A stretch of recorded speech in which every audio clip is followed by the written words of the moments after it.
Assalamualaikum warahmatullahi wabarakatuh. Nah, baik anak Miss, hari ini kita lanjutkan pembelajaran kita tentang subtema 2, pembelajaran keempat, hewan dan sahabatku. Sebelumnya kita sudah belajar di subtema 2, pembelajaran 3, 2 dan 1. Kita sudah membahas tentang perkembangbiakan hewan secara generatif dan vegetatif, juga pengamalan dari sila Pancasila, dan bagaimana kita memanfaatkan peternakan serta apa kegunaan hewan-hewan tersebut baik secara individu ataupun secara umum, misalnya sebagai hewan nasional, dan pengetahuan tentang hewan-hewan nasional dari negara-negara ASEAN. Oke, baik anak Miss, sekarang kita akan belajar tentang ringkasan. Apa itu ringkasan? Kalian pasti sudah sering mendengar tentang ringkasan. Ringkasan adalah tulisan yang menyajikan peristiwa atau kejadian secara singkat dengan cara memangkas gagasannya. Jadi ini adalah jenis tulisan yang disajikan secara singkat. Dari suatu teks kita sajikan secara singkat dengan cara memangkas gagasannya. Nah, bagaimana tahapan membuat ringkasan tersebut? Yang pertama, pastinya membaca dengan baik. Kita harus baca apa yang mau kita ringkas. Dibaca dengan baik. Yang kedua, dipahami isinya.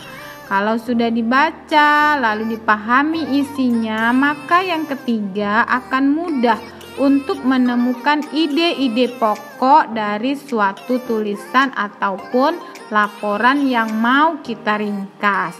Nah, setelah itu yang keempat adalah menyusun ide menjadi tulisan yang utuh untuk disajikan dalam bentuk ringkasan.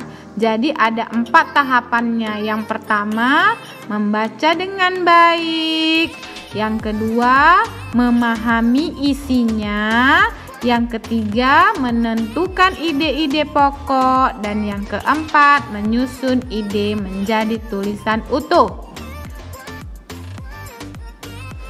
Baik, bentuk ringkasan ada 2. Yang pertama, bentuk uraian atau bentuk paragraf. Nah, lalu yang kedua, boleh juga ringkasan itu bentuknya bagan atau skema. Selanjutnya, selain ringkasan, kita kenal juga istilah rangkuman. Apa itu rangkuman? Di textbook kamu ada setiap pembelajaran pasti ada rangkuman. Nah, apa itu rangkuman? Rangkuman adalah hasil dari merangkai atau menyatukan pokok-pokok tulisan yang terpencar dan disajikan dalam bentuk pokok-pokoknya saja. Misalnya pada pembelajaran 1 dan 2 kemarin kita sudah belajar tentang perkembangbiakan generatif pada hewan. Kita mau buat rangkumannya. Apa yang perlu dari materi yang kita pelajarin itu? Jadi kita hanya menulis pokok-pokok tulisannya saja. Ya, itu adalah rangkuman.